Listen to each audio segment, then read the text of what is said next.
Back in high school, our crew had this secret spot. Not some fancy club, just an old baseball field tucked behind the abandoned grade school. We always half expected to show up one day and find bulldozers tearing it down, but they never came. Not when we were kids, anyway. We figured our town was too broke to bother, which was probably true, but it wasn't exactly prime real estate either. It bordered thick woods, miles from the main drag. Basically, the middle of nowhere, just like the rest of our dead-end town. The best part? Nobody else ever went there. Sure, a few local delinquents would occasionally break into the school for some quick graffiti, and sometimes the cops would roll through the parking lot, but they never ventured out to the field. It was our sanctuary, especially important because a lot of my friends didn't have great home lives. Tim, for instance, his mom would call the cops on him for any ridiculous reason she could invent that day. But at the field, we were untouchable. We spent countless summer nights perched on those rusted bleachers, smoking cheap cigarettes and bullshitting about anything and everything to kill time. I loved that place. We all did. But even before things went south, one detail always gave me the creeps. A single old-fashioned lamppost by the bleachers. Somehow, it still worked. The town must have forgotten about it too. It cast this sickly orange glow, the only light for miles, so we were always bathed in it. And it didn't really illuminate much. When I got too high, I'd stare into the absolute blackness of the surrounding woods, imagining eyes watching us from the shadows, unseen. It would gnaw at me until someone cracked a joke or nudged me back to reality. I still wonder how many times they watched us. I'll never know. One early summer night, Johnny and I planned to meet there. I must have left before him because when I pulled up, his car was nowhere to be seen. Against our group's unspoken rule, we like to act tough, but nobody walked through those woods alone at night, I decided to head to the field by myself. I always secretly enjoyed the thrill. I walked past the crumbling school, through the whispering trees, and emerged onto the dusty field. I waited 10 minutes, then 20. Still no Johnny. I lit up, figuring he'd just gotten held up. Another half hour crawled by. The thrill had completely evaporated, replaced by an unsettling prickle on my skin. I decided to head back to my car, jogging a little faster than I cared to admit. I texted him a couple of times, but no reply. After another 10 minutes of sitting in my car, growing increasingly uneasy, I just drove home. When I woke up, still no text. I was pissed, but I brushed it off until later that day when my mom asked if I'd seen Johnny. I called everyone in our friend group. They knew nothing. The last time any of us had seen him was 2 nights prior, at the field. A day passed, then another. Soon the whole town knew. Search parties fanned out, my friends and I joined a few, but we never found him. No one did. To this day, his body has never been recovered. At the time, I tried to convince myself he'd just run away. Johnny was an adventurous kid, always talking about seeing the world, how this town suffocated him. But deep down, I knew he wouldn't leave like that. He would have left us a note, probably tucked under those bleachers where only we would find it. About a month later, I went back to the field, alone. I was so consumed by anger and grief, I didn't care if a bear dragged me off into the woods. As I reached the end of the tree line, I saw people on the bleachers. For a split second, I thought it was my friends. Who else would be there? But it wasn't them. I'd never seen these people in my life. 3 of them sat perfectly still, like statues, their backs to me. But it wasn't them that truly froze me. It was the 4th person. He was dancing and skipping around, a manic, unsettling joy radiating from him. It made me incredibly uncomfortable. At the time, I figured he was high on Molly or something. Now I just think he was a damn psycho. Worst of all, he looked familiar. I couldn't place him, though. It was like seeing a face in a dream. You know you've seen it before, but the context is gone. It was too damn strange. I couldn't handle it. I tried to back out of there as quietly and quickly as possible. Luckily, they didn't follow. At least, I don't think they did. When I got back to my car, my first instinct was to bolt, but something made me circle the abandoned school lot instead. In the back corner of the parking lot, I spotted a car. I knew the model immediately. It was Johnny's. But just as I recognized it, its headlights flickered on. I slammed the Tesla into reverse and peeled out of there, leaving rubber on the cracked asphalt. As summer dragged on, I couldn't shake the image of those people. I told my friends everything. They agreed it was weird, but dismissed it as some strange coincidence. I even stopped going to the field because of them. One late July afternoon, feeling a wave of nostalgia and sadness for Johnny, I decided to flip through our old yearbook, hoping to rekindle some happier memories. That's when I saw him. One of the school janitors, blurry in the background of a sports team photo. The moment I turned the page, I knew. Same face, same messy hair. It was the dancing man. It had to be. I couldn't believe it. I immediately called my friends, but they had no idea what to do. Eventually, I went to the cops. I'm pretty sure they thought I was crazy, but they still ran a background check on the janitor, or so they told me. They found nothing. Not even his social security number led anywhere. I tried my own research, digging online, but he was a goddamn ghost. Near the end of summer, I went back to the field with a few friends. The feeling of being watched was inescapable.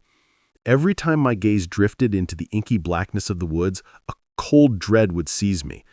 I longed for the comfort and camaraderie we once shared there, but I knew it was gone. This place wasn't home anymore.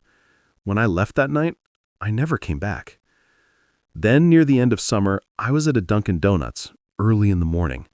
Still groggy, I was halfway through my coffee when I saw him, the dancing man, the janitor. He looked exactly the same. At first, I thought my mind was playing tricks, but the longer I stared, the more convinced I became. Then he saw me, and he smiled. He rushed out of the store. I followed, heart hammering, but one of his buddies was already parked curbside at the exit. The janitor leapt in, and they sped away before I could reach them. But what I saw next was more horrifying than anything. The license plate on their car was Joni's. I knew it instantly because he had a unique plate, 4PAC 207. It was the same car I'd seen a month earlier at the field. Then it all clicked. That was Joni's car. They'd gotten a new paint job, so I hadn't noticed it back then. But I should have. I still beat myself up about it. I never saw him again, or the car. Nowadays is just a memory, one I wish I could scrub from my mind. Rest in peace, Joni. It was the summer of 2024. My three buddies, Jake, Sam, and Marcus, and I were desperate for a break from our internship at the Kennedy Space Center. We'd been buried in rocket data for weeks. As dedicated star geeks, we craved a night under a truly pristine sky. We pored over light pollution maps in Google Earth, finally zeroing in on a remote clearing deep in Tate's Hell State Forest, a vast, swampy, and desolate stretch of Florida's panhandle. The name itself came from an old legend about Seeb Tate, a settler who supposedly vanished in the swamp back in the 1800s, cursed. We brushed it off. Ghost stories were for kids. We just wanted stars. Our safe haven was an Airbnb, a cozy cabin near Apalachicola, about 30 miles from the forest's edge. After work that Friday, we piled into my Tesla Model Y and Marcus's Mustang, loaded with blankets, snacks, and our telescope. No camping gear. We planned on sleeping back at the cabin. The 7-hour drive from the Space Center was brutal, and we hit the Airbnb late, quickly dropping our bags and grabbing a snack before heading straight back out. The final stretch into Tate's Hell was a nightmare. Narrow, rutted dirt trails twisted through dense pines and murky wetlands. The air was thick with the hum of cicadas and the occasional splash of something unseen in the water. With no cell service, we relied on walkie-talkies to stay connected between cars, their crackles cutting through the oppressive dark. Around 2 a.m., we finally reached the clearing, exhausted but buzzing with anticipation. The sky was unreal. Stars blazed like jewels, so close you felt you could reach out and grab them. We quickly spread out blankets, set up the telescope, and dove into the cosmic spectacle. 15 minutes later, Sam's voice hissed over the walkie-talkie from the Mustang. "Yo, you guys see those headlights?" My gut twisted. We turned. A faint glow crept along the very trail we'd driven in on. Out here, 40 miles from the nearest town, at 2 a.m., in a massive forest, nobody was just passing by. Whoever was out there meant trouble. Jake, in the Tesla with me, grabbed his walkie-talkie. "Flash 'em. See what they do." I flicked the Tesla's headlights, 3 sharp bursts. An old pickup truck, rusted and battered, stopped about 100 yards off. No honk, no wave, nothing. Then we saw them, shadowy figures stepping out. 2 or 3? Hard to tell in the glare. They just stood there, staring. And that's when we heard them. Faint voices, low and garbled, drifting through the swamp. Whispers we couldn't make out. "This is messed up," Marcus crackled over the radio. Sam sounded spooked. "Those voices, nobody's out here at 2 a.m. for anything good." I swung my flashlight, but the beam didn't reach, only catching more shifting shadows. The whispers continued, soft and sinister, making my skin crawl. Jake tried to stay cool. "Maybe locals, but let's move," he said. We agreed over the walkie-talkies to find another spot, but we set a rule. If those lights showed up again, we were racing back to the Airbnb. We turned off the main trail. Anyone following us now was definitely after us. We sped a mile down a side trail, found another clearing, and set up fast. Just blankets and raw nerves. 5 minutes in, Marcus's voice cut through the walkie-talkie, urgent this time. "They're back," he yelled. My heart plummeted.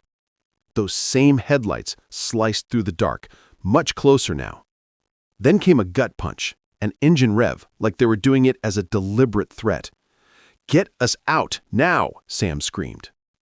We scrambled into the cars. Jake and I in the Tesla, Marcus and Sam in the Mustang. I floored it. The Tesla jolted over roots and branches, the underside scraping like claws. Those headlights clung to us, high beams blinding in my rearview mirror. Jake was on the walkie-talkie. "Marcus, you good?" "Barely. They're right there," Marcus replied, his voice strained. We were 40 miles from help, just 4 young, basically defenseless interns. At 2 a.m. in a place called Tate's Hell, you don't meet good people. I pushed the Tesla to its limits, Marcus close behind in the Mustang. The trail veered sharply, and for a second, as we turned, the headlights of the truck vanished. I prayed we'd lost them, but shortly after, they were back, like they were toying with us, knowing we were trapped. We hit a fork, and I swerved left, praying it led to the main road. The truck followed. Finally, after what felt like an eternity of panic and adrenaline, the dirt turned to pavement, and a faded highway sign appeared ahead. I glanced back, expecting those blinding headlights, but they were gone. Marcus's Mustang pulled up beside us, and we stopped on the shoulder, panting, just staring into the dark. All we heard from the forest now was the chirping of crickets and the static crackle of our walkie-talkies. The drive back to the Airbnb was dead silent. We stumbled into the cabin, locking every door and window, but even that safe haven felt exposed after what we'd faced. Who were they? We tossed around possibilities, poachers, drug runners, or something tied to those eerie whispers in the old tales of Tate's Hell. At 2 a.m. in a place like that, nobody's out for a good time. The way they watched us, the way they chased us without even rushing, it wasn't a prank. It felt like they wanted us to be afraid. We never went back. We don't talk about it. Not at the Space Center, not anywhere. But now, when I'm driving those lonely Florida roads at night, a part of me has permanently become more hyper-aware. In December 2023, I took a 3-week vacation to Japan. My family owns a hotel near the small mountain town of Kaga Onsen in the west of Japan. It's a large Japanese inn, a ryokan, built into the side of a hill next to the Daishoji River. The area surrounding the hotel has been inhabited for at least 2 millennia and is considered a sacred place. My father had told me a long time ago that when the hotel was being constructed, The builders found old stone blocks and pillars on the site. Apparently, there was some kind of shrine built there around the 9th century. The last time I'd stayed at that hotel was over 15 years ago, so I was keen on reliving the experience. Plus, I love exploring. Remembering my father's story, I decided I'd do some off-trail hiking in the forest below the hotel, hoping to find any traces of those ancient ruins. As soon as I arrived in the nearby city of Kanazawa, I rented a car at the train station and drove up to the hotel. It was snowing heavily and traffic was terrible. The ride, normally an hour, took 2. I finally arrived around 8 p.m. and let myself in. The hotel was basically vacant in December. Tourists rarely visit this part of Japan in winter. There was no staff at all. I found myself to be the only person in the entire hotel. The feeling was surreal, being utterly alone in such a large building, in the middle of nowhere. I grabbed one of the spare keys from behind the counter, let myself into one of the suites, and collapsed for the night. The next day, I ventured into the forest below the hotel. The snow was deep, up to my ankles, and trudging through rough terrain in heavy boots was absolute hell. I must have walked far enough to completely lose my sense of direction. I checked my phone, no signal at all. I'd been walking for about an hour and had no idea where I was. Surrounded by trees, I spotted a large hill directly in front of me. I figured climbing to the summit would give me a better vantage point to spot any sign of civilization. The ascent was tough, the hillside steep and rocky. However, off to my left, I noticed what looked like the remnants of an old path. I slowly made my way towards it. It was a dirt path, winding upwards towards the summit. Slightly overgrown, with dead branches blocking the way, I eventually managed to reach the top. But then the path simply vanished. It just ended. I scanned the hillside and noticed a small cavity in the rock, hidden by vegetation, maybe 15 feet from where the path ended. I climbed up and found myself standing before the entrance to a small cave. Some mud had washed in, but the opening was large enough for me to fit through. I had a small flashlight with me and shined it into the opening. I could see a small alcove directly in front, with another, smaller opening to the left. As I entered the cave, a distinct smell hit me. I don't know how to explain it, but the best way to describe it is that it smelled like a wild animal enclosure at a zoo, pungent, musky, and faintly metallic. The alcove in front was bare, except for a large rectangular block of stone placed squarely in the middle. As I walked deeper, I found myself in a larger stone chamber. 2 other side tunnels branched off, but I didn't explore them. There was another rectangular stone block, this time on the far side of the chamber, and it appeared to be hollow. I approached the block. To my utter shock, I saw what looked like human bones inside. Surrounding the bones was a long piece of steel and a scattering of old bronze coins, the kind with a square hole in the center. I just stood there, a mix of pure shock and disbelief washing over me. I reached down and picked up one of the coins. I don't know why, instinct, I guess. It was old and corroded, but some faint characteristics were still visible. Before I could examine it closely, a loud crash echoed from deep within one of the side tunnels. I whipped my flashlight towards the sound's origin. The animalistic smell intensified, making the air feel toxic. For some reason, I grabbed the long piece of steel resting among the bones, holding it in front of me with one hand like a weapon. The flashlight beam showed it to be the remnants of a long blade. I started backing away towards the entrance. The smell was different now. Beneath that overwhelming stench, I could detect smoke. Then a rhythmic thumping started, coming from deep within the tunnel. It sounded like someone banging on a drum. That's when I lost it. I bolted out of the cave, back towards the entrance. As I ran, I swear I felt the entire cave vibrate and shake. I launched myself out of the entrance, tumbled onto the snowy slope below, and crashed to the ground. I dropped the blade in the snow, but didn't care to pick it up. I just kept running, scrambling down the slope, crashing through dead twigs and branches. I ran until I heard the distant sound of a car driving past. I finally found myself on the side of a road. I let out a massive sigh of relief as I collapsed. I managed to flag down a passing car. The driver was initially reluctant to let a disheveled, wild-eyed foreigner in, but after seeing my distress, he relented. Through a broken conversation, I learned I was quite far from the hotel, about 4 miles. Eventually, I arrived back at the hotel. I went straight to my room, packed everything, and got in my car. I didn't feel safe being the only person there anymore. I drove back to Kanazawa, where I spent the night.